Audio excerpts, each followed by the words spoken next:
icyo muza kubona nitujya kuzinga ya foromo yacu tugiye kuyikora, muraza kuyibona neza irangiye. N'ubundi nk'ibisanzwe ibyo twakoze hariya n'ubundi ni nabyo tukongeye gukora hano, ngira ngo muri kwitegereza ibyo twakoze hirya no muri ni nabyo n'aha ngaha turi gukora.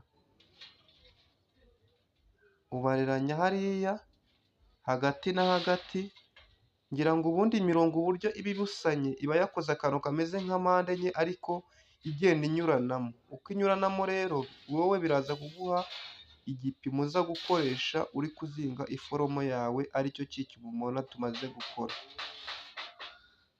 Uyu murongo wo mo hagati uba ugomba gukatana n'umukasi ukageza ku murongo utambitse. N'aha ngaha kano kantu gafite